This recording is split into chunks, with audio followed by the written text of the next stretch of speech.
Thank you very much, Grady. And I'm going to do something that I hadn't planned on doing, but I'm going to do it anyway because it's a little cold in here, and it's after lunch. It's after mid-afternoon. So I'm going to ask everybody to stand up, please. This will be our warm-up together. So stand up. Now, raise your hands in the air. Get up on your tiptoes. Wave your hands and shout, Hallelujah! Hallelujah! Hallelujah! Hallelujah! Okay, sit down now. So, when I get done, when people ask you what Crutcher had to say, if you say nothing more, you can say he had us standing up on our tiptoes shouting hallelujah. It's indeed a pleasure for me to be here with you. I love Charleston. We come here for the Spoleto Festival. In fact, we're having dinner this evening with some of our Spoleto friends. And my wife, Dr. Betty Meal Crutcher, is here with me. Thank you for welcoming her as well.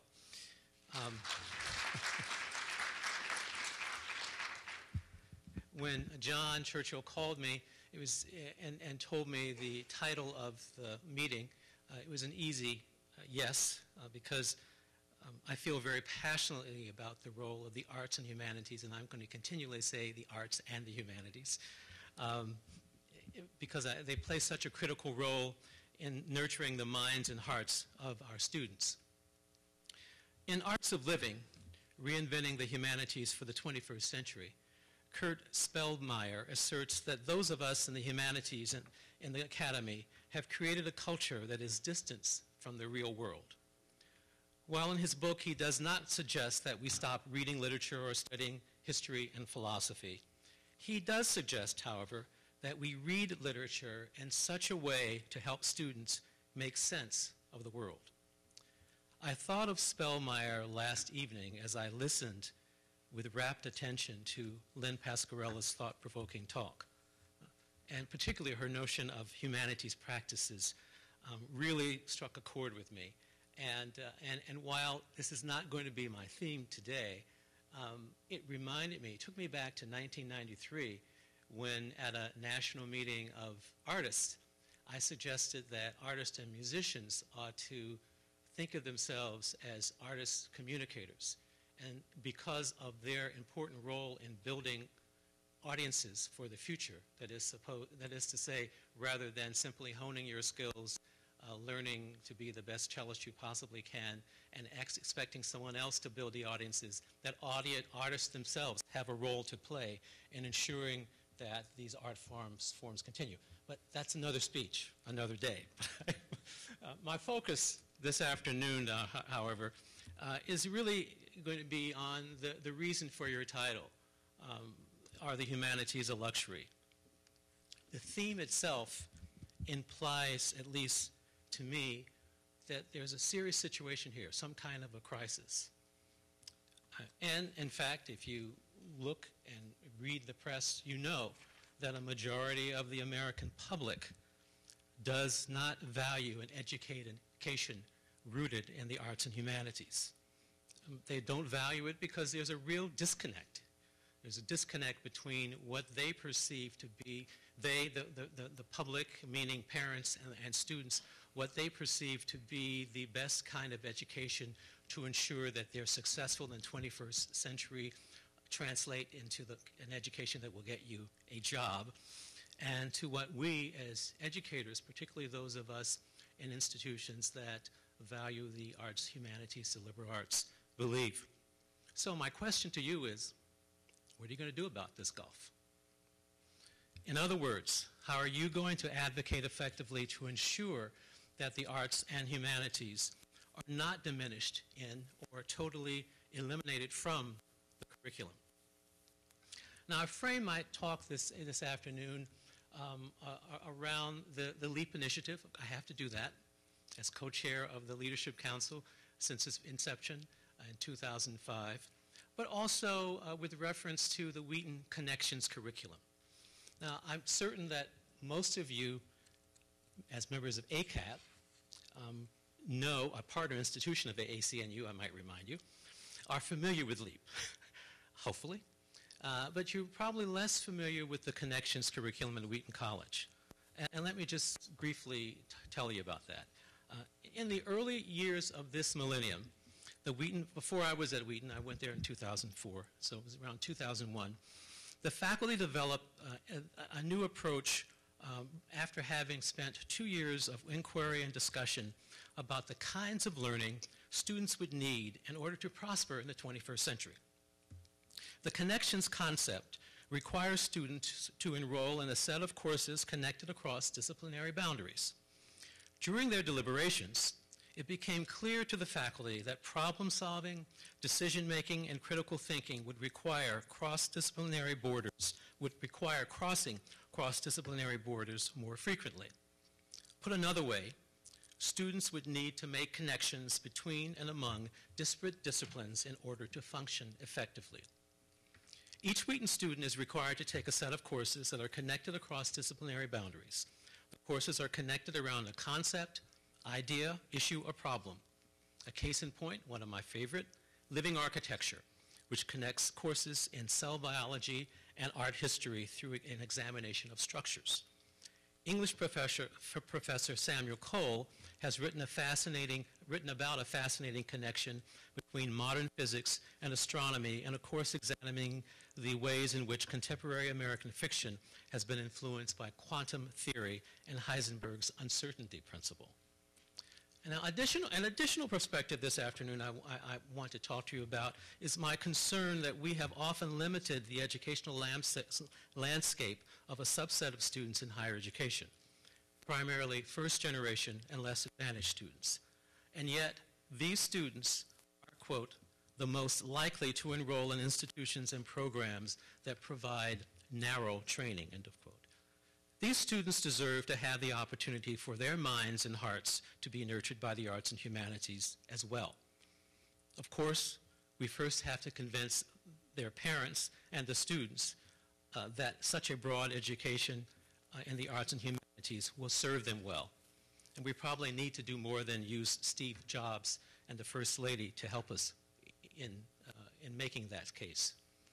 It is my hope to make a compelling case for the arts and humanities in the 21st century by focusing on their role in providing a complete liberal education for all of our students. Obviously, I do not need to make such a compelling case to you as academic leaders. Rather, it is my primary intention to impress upon us all the need to be proactive in promulgating our agenda for higher education in this country. As leaders in higher education committed to an education that includes the arts and humanities, we owe it to ourselves to be more intentional about these matters. So hopefully, in my time with you this afternoon, I will provide some useful perspectives for you in your positions as university and college leaders. As the first person in my immediate family to complete a college degree, I am well aware of how fortunate I was to have been mentored into the experience of a liberal education. My mentor was Professor Elizabeth Pottinger at Miami University, who heard me perform a Bach suite in a competition on her campus after having played the cello for 8 months. This chance encounter resulted in my studying cello with her at the age of 14. Subsequently, I received one of the first alumni merit scholarships to attend Miami as an undergraduate student. The liberal education foundation I received there, grounded in the humanities, I was a music and a German major, I received there, made it possible and enriched so many of the experiences I have had in my life as an educator, musician, leader, husband, father, and friend. As a result, my lifelong passion has been to ensure that colleges provide an engaging educational culture with a liberal education core in which all students can thrive. We have a long way to go. AACNU, in its Liberal Education and Americans Promise report, notes that there is an evolving consensus that the most valuable type of undergraduate education builds intellectual and practical skills and also inculcates in students the importance of connecting knowledge across disciplinary boundaries. This approach creates agile learners and thinkers capable of adapting and thriving in a fast-paced and complex global economy. However, According to a 2005 study by the National Center for Education Statistics, first-generation students are less likely than others to take courses in the humanities, foreign languages, the arts, or even computer science and other STEM subjects. These are, of course, the very kinds of courses necessary to achieve the essential learning outcomes as described in the LEAP report. Now, public policymakers, politicians, and to some extent the public have become increasingly critical of higher education, especially during the past 10 years, the first decade of the 21st century. Arguably, the tenor of the conversation disturbingly parallels the highly charged healthcare debates in the 1990s. The appointment of the Commission on Higher Education, the infamous Spellings Commission, marked a significant turning point in that conversation. The Commission was charged with making recommendations to improve higher education in 4 areas: access, affordability, accountability, and completion.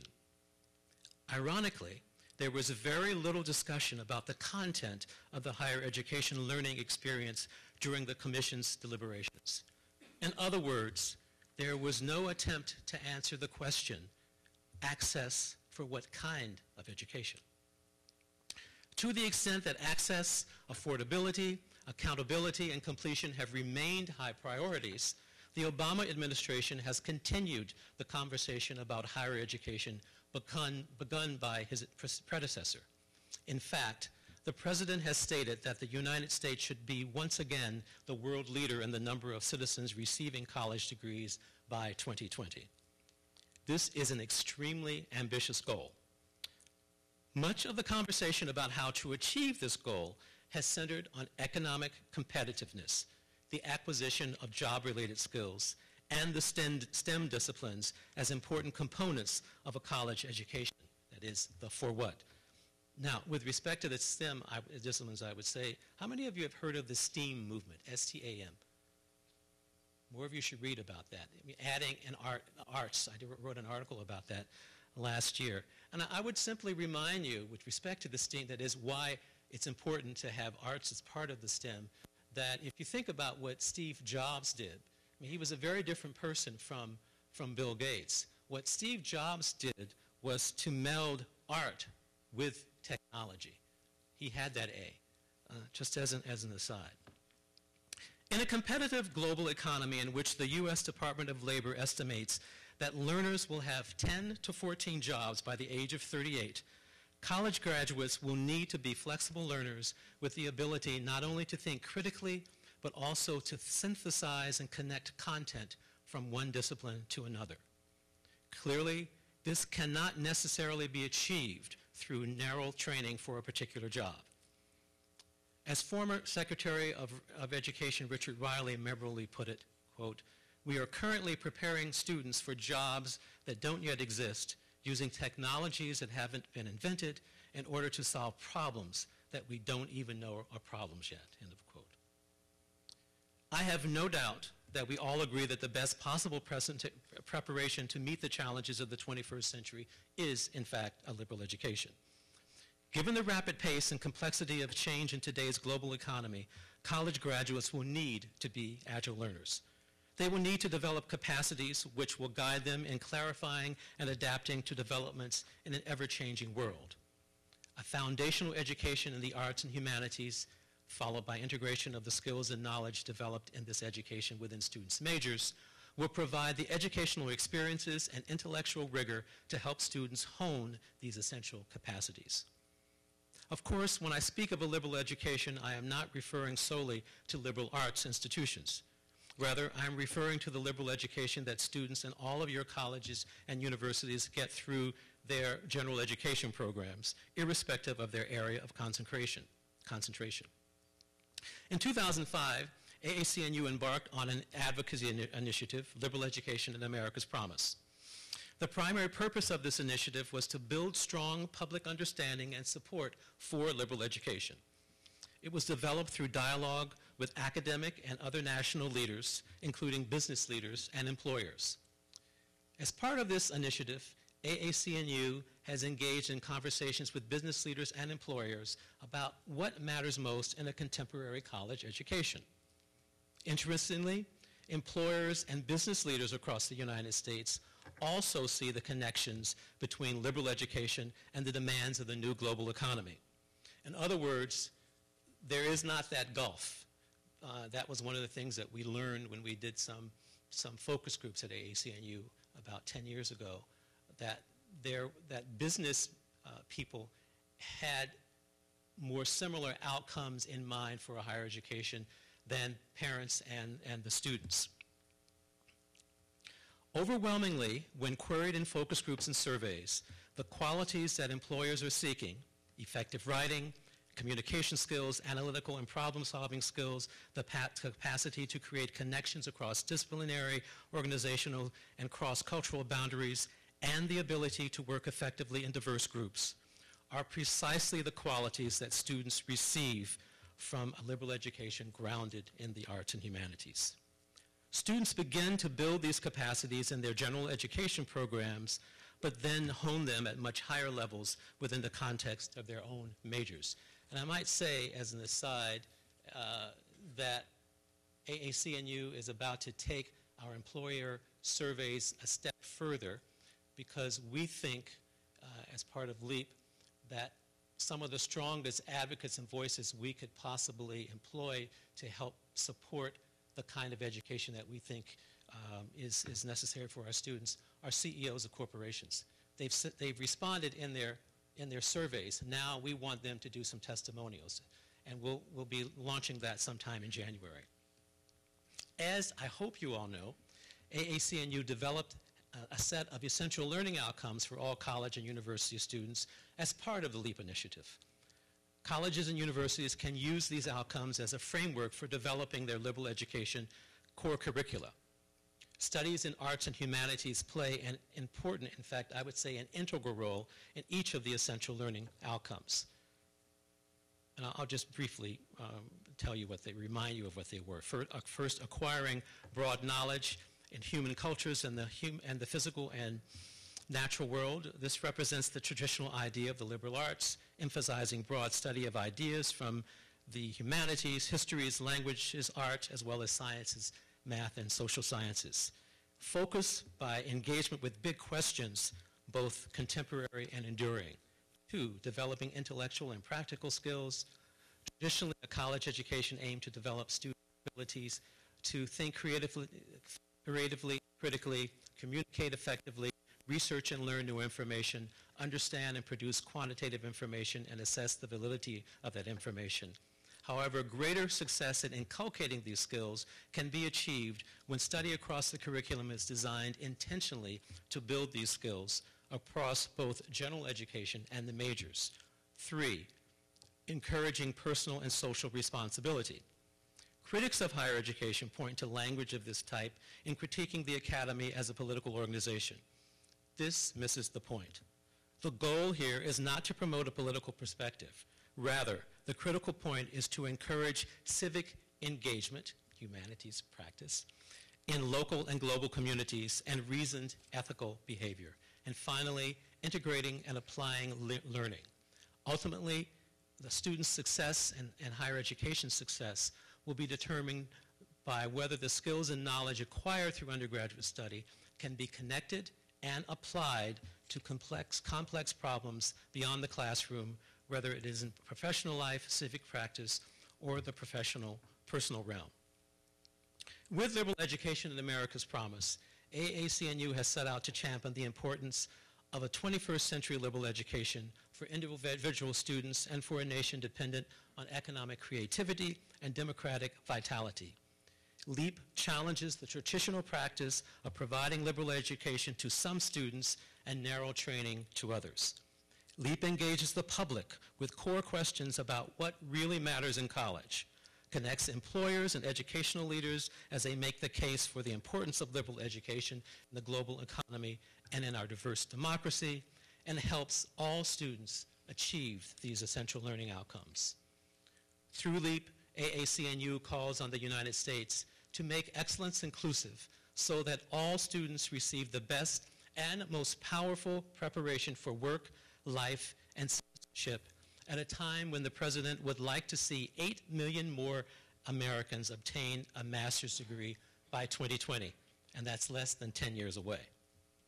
Now, while the results of employer surveys are significant, they are not the primary rationale for the development of the essential learning outcomes. A more compelling reason is the role of liberal education and the humanities and the arts in particular in the development of civic capacity in our students. A liberal education by design builds both capacity, rich knowledge, high-level skills, social imagination, and the commitment and examined sense of ethical and civic responsibility to create and test responsible solutions and to learn with and from others, not just ourselves. The essential learning outcomes provide ample opportunities for students to hone these skills, and the arts and humanities play a central role here. Now, I fully am aware that many of you are sitting there thinking, what about learning for the sake of learning as the most significant benefit of a liberal education? Well, I don't want to give short shrift to these important benefits. I'm also pragmatic enough to know that the public, politicians, and policymakers are more likely to be swayed by other arguments that they deem more practical. Nonetheless, we also need to make our case based on the principles in which we believe.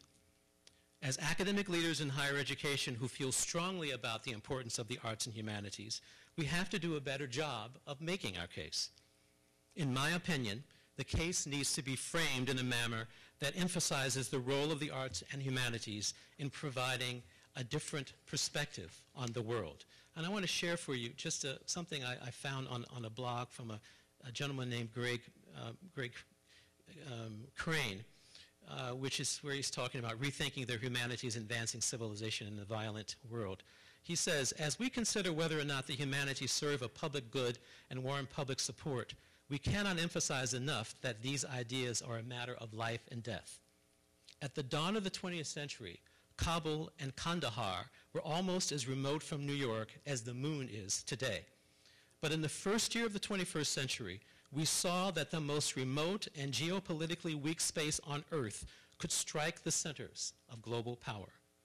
Pressing issues such as the anxiety over oil in Israel may be in the foreground, but these are largely accelerants to a deeper intellectual encounter, a war of ideas that have evolved over thousands of years across thousands of miles and within thousands of languages. And if you think about that, one harkens back to Huntington's piece about the differences between East versus West. Secondly, I also believe that it is counterproductive to make the case for the arts and humanities in isolation of other disciplines. The importance of building bridges among the humanities, arts, and sciences cannot be overstated. The disciplines that comprise each area of study pursue understanding of the world with differing concerns, methodologies, and perspectives. It is my opinion that we make a stronger case for the arts and humanities in this way. More than ever before, our country, and indeed our world, needs educated citizens with insights that can come only from a firm grounding in intellectual thought combined with knowledge that is broad, deep, and linked to a sense of personal and social responsibility.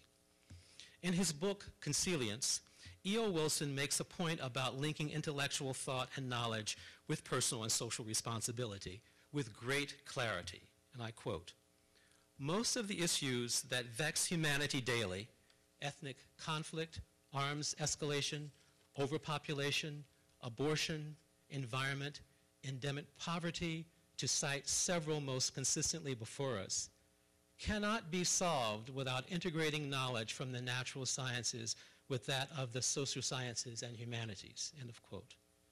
Wilson continued, "Only fluency across the boundaries will provide a clear view of the world as it really is, not as seen through the lens of ideologies and religious dogmas or commanded by myopic response to immediate need," end of quote. The capacity to link intellectual thought with social responsibility is fundamental to a democratic society.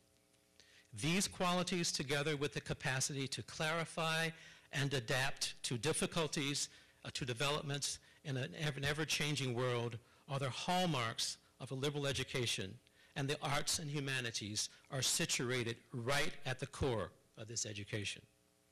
For the future viability of our nation and indeed the world, this is the kind of educational experience we should provide for all of our students. Thank you.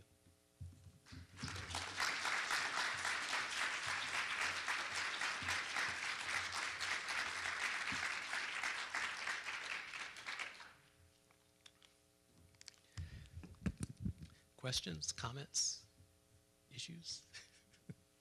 Yes.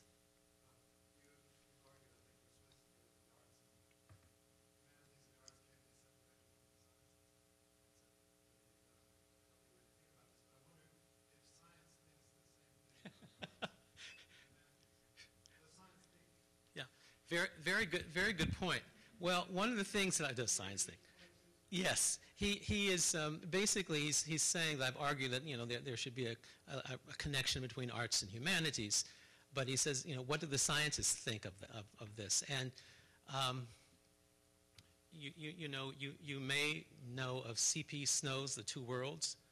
I don't know if many of you know that. It was a speech he gave at Oxford many years ago where he said there was a gulf between the two worlds, and I actually used that speech at Wheaton a few years ago to focus on how focusing on sustainability could bring those two worlds together. But to answer your question, I think that many scientists do think that. If you think about one thing, there is a correlation between interests and abilities, capabilities in the sciences and mathematics and musical ability. I mean, Einstein was a great musician, for instance.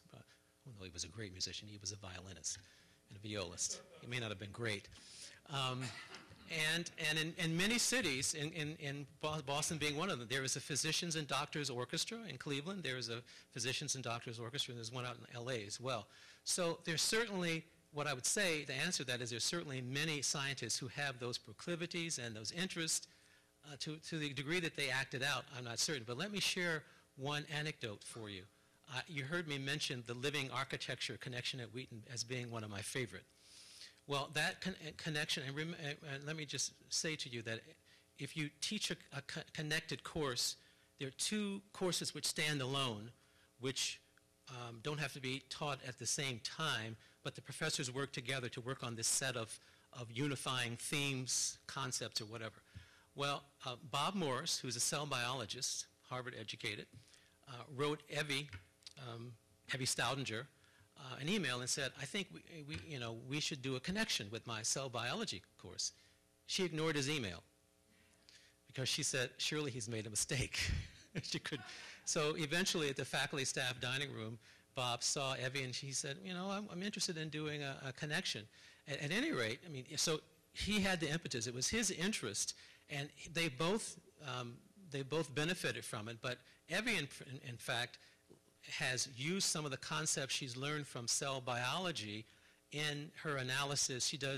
She looks at cathedrals in southern France from the, I think, 16th century cathedrals. She's used that in her work. So that's one anecdote. Universally, I would say probably they could do more. I'll leave it at that.